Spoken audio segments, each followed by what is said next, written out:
let's start with the audible anger of Tim Kempton. He's not wrong. Jeremy Sohan had missed 16 consecutive three-pointers before that shot. He had missed his first 6 last night. However, Jeremy Sohan had a very good basketball game and is a willing three-point shooter.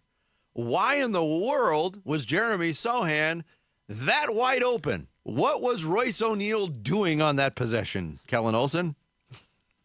He was trying to contain any semblance of dribble penetration, and basically in his position with the scouting report on Sohan, basically in a spot where I am going to play free safety, basically. And if that comes to the detriment of this guy getting wide open, then that's fine. That's what we're doing. Now, a difficult part of this is how much of that is true in terms of what the scouting report was. Like, was he specifically told in that instance, or was he coached in that instance to basically leave Sohan wide open to contain everything else? Or was it like help off of the shooter, but you should still like keep a safe distance with him so you can close out? Thought the Suns in the first half at least were doing an okay job of like at least contesting to shooters. They were leaving them open, but at the same time, at least making them get up a shot with a contest. That was something that they didn't do against Milwaukee, but listen to the sentence I just said. I'm giving them credit for contesting jump shots. It's ridiculous. It's absurd.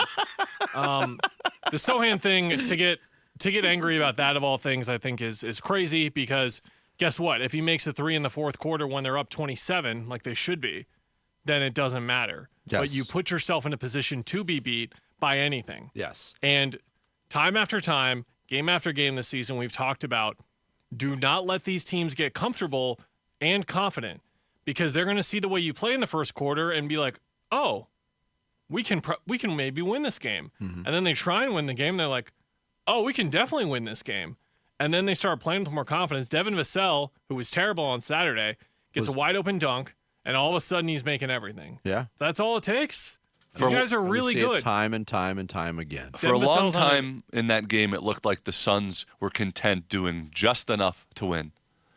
Like they thought, like we're gonna do just enough to win. We'll get the win and we'll move on. My perception was they thought they could do that, and they do it time and time and time again. This was Frank Vogel, the head coach, after the game. It's unacceptable to lose that game, for our guys. We all said the right things. We all did the right preparation to come in, but we didn't play with the necessary focus and disposition throughout, I would say, the first half. And you give a team like that life, and that's how the NBA works. They get going, they get charged up, they start believing they have a chance to win it. And credit those guys. With Victor out, those guys played really well. To quote Motley Crue, this is the same old situation. The Phoenix Suns will let you know what kind of effort they're going to put forth very early in a game. You could tell from the jump last night there was very little interest in having another complete 48-minute victory. They had no passion. They had nothing resembling energy early in that game, and it showed.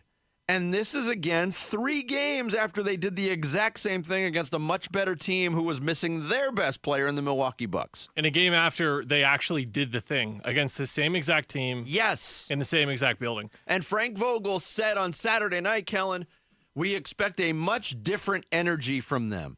Well, of course, you just kicked their butts.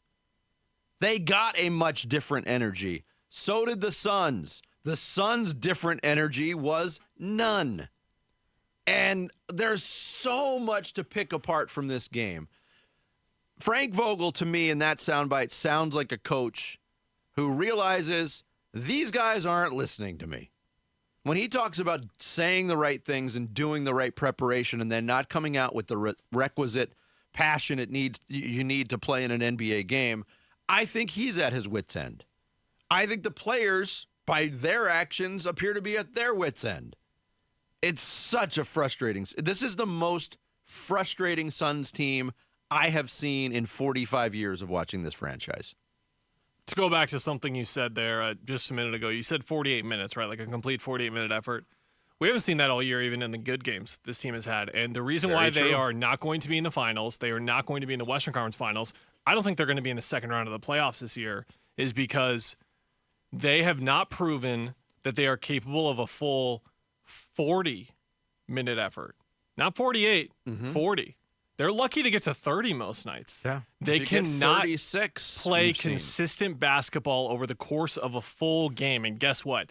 That is all the playoffs is. What we learned a ton of over the finals run especially is possession by possession. It can really just be a couple of possessions that changes games. And we know the landscape of the West. We know how hyper-competitive it is. You are going to be facing a really tall task in the first round.